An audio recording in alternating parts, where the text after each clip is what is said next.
Bismillahirrahmanirrahim. Assalamualaikum warahmatullahi wabarakatuh.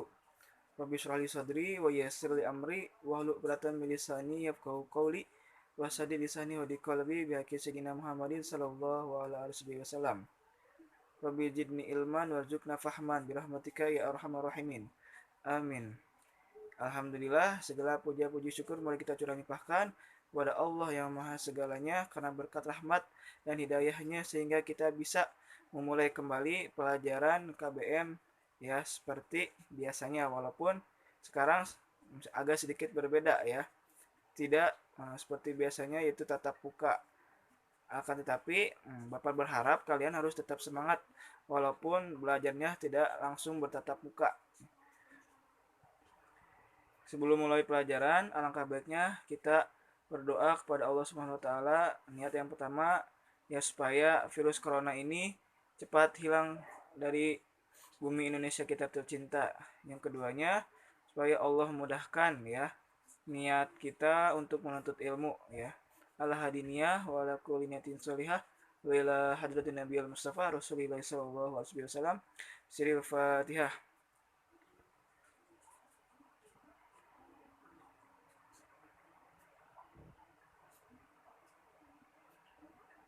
Amin. Oke, untuk pelajaran sekarang kita akan membahas tentang iman kepada kitab-kitab Allah. Ini pembahas tentang bab 1 ya.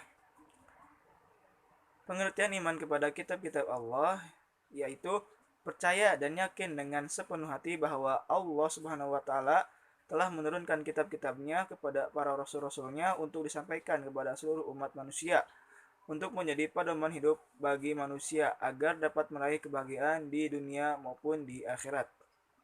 Selanjutnya di sini ada nama-nama kitab Allah SWT dan Rasul penerimanya.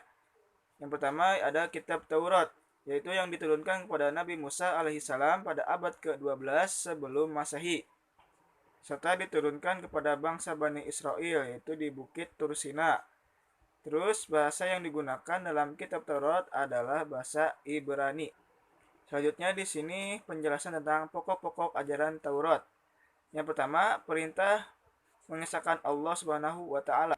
Yang kedua, mensucikan hari Sabtu. Yang ketiga, menghormati kedua orang tua. Yang keempat, larangan menyembah berhala. Yang kelima, larangan menyebut nama Allah Subhanahu wa taala dengan sia-sia. Yang keenam, larangan membunuh manusia. Yang ketujuh, larangan berzina. Yang kedelapan, larangan mencuri. Yang kesembilan, larangan menjadi saksi palsu. Yang kesepuluh, larangan mengambil hak orang lain. Nah, itulah pokok-pokok ajaran kitab Taurat. Selanjutnya di sini ada penjelasan tentang kitab Zabur. Kitab Zabur diturunkan kepada Nabi Daud alaihissalam pada abad ke-10 sebelum Masehi. Terus diturunkan kepada bangsa Bani Israel atau umat Yahudi. Dan kitab ini ditulis dengan bahasa Kibti. Selanjutnya, pembahasan tentang kitab Injil. Kitab Injil diturunkan kepada Nabi Isa alaihissalam pada abad ke-1 Masehi. Terus diturunkan di Yerusalem dengan bahasa yang digunakan dalam kitab Injil adalah bahasa Suryani. Dan di sini juga dijelaskan tentang pokok-pokok ajaran Injil. Yang pertama, ada perintah untuk kembali mengesahkan Allah Subhanahu wa taala. Yang kedua, membenarkan keberadaan kitab Taurat. Yang ketiga, menghapus beberapa hukum dalam kitab Taurat yang tidak sesuai dengan perkembangan zaman. Yang keempat, menjelaskan bahwa kelak akan datang kembali Rasul setelah Nabi Isa alaihissalam, yaitu Nabi Muhammad sallallahu alaihi wasallam. Sebenarnya dari kitab Injil, Zabur, dan kitab Taurat itu semuanya mengesahkan Allah Subhanahu wa taala dan mengimani Rasulnya, yaitu Sayyidina Muhammad sallallahu alaihi wasallam. Kenapa kok sekarang berbeda? Karena pengikut-pengikutnya yang sekarang-sekarang ini mengubah semua isi kandungan kitab-kitab tersebut menjadi perbedaan penyembahan, yaitu bukan kepada Allah, melainkan kepada Tuhan-Tuhan yang lainnya. Yang terakhir yaitu kitab Al-Quran, yaitu kitab yang diturunkan kepada Nabi Muhammad SAW pada abad ke-7 Masehi 611 sampai dengan 632. Diturunkan di Gua Hiro dengan bahasa Arab ya. Dan kitab Al-Quran ini diturunkan pada umat Nabi Muhammad SAW yang disebut dengan umat muslim, yaitu kepada kita semuanya.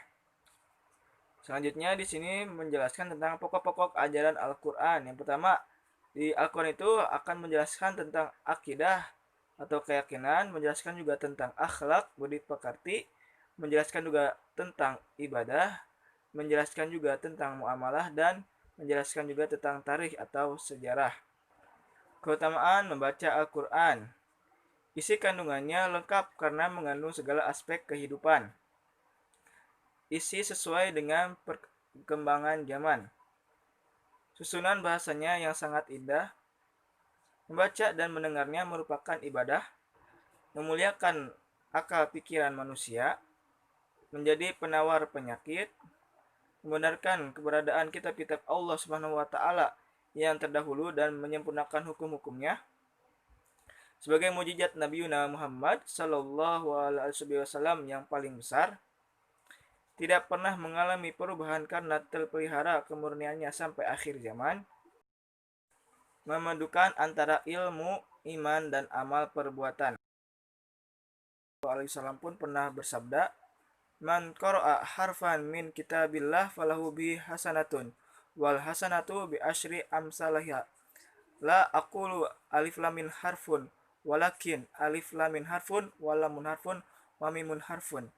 Yang artinya, barang siapa yang membaca satu huruf saja dalam kitab Al-Quran, maka baginya satu kebaikan dan satu kebaikannya itu dilipat gandakan dengan 10 pahala. Aku tidak mengatakan alif lam mim adalah satu huruf, akan tetapi alif satu huruf, lam satu huruf, dan mim satu huruf. Jadi di kalimat alif lam mim itu mengandung pahala berapa? 30 pahala ya. Jadi begitu agungnya, begitu mulianya ya orang yang membaca Al-Qur'an. Baik, untuk selanjutnya kita akan membahas tentang perbedaan kitab dengan suhuf. A. Isi kitab lebih lengkap daripada isi suhuf. Yang B. Bentuk dari kitab sudah dibukukan, sedangkan suhuf masih berbentuk lembaran-lembaran yang terpisah.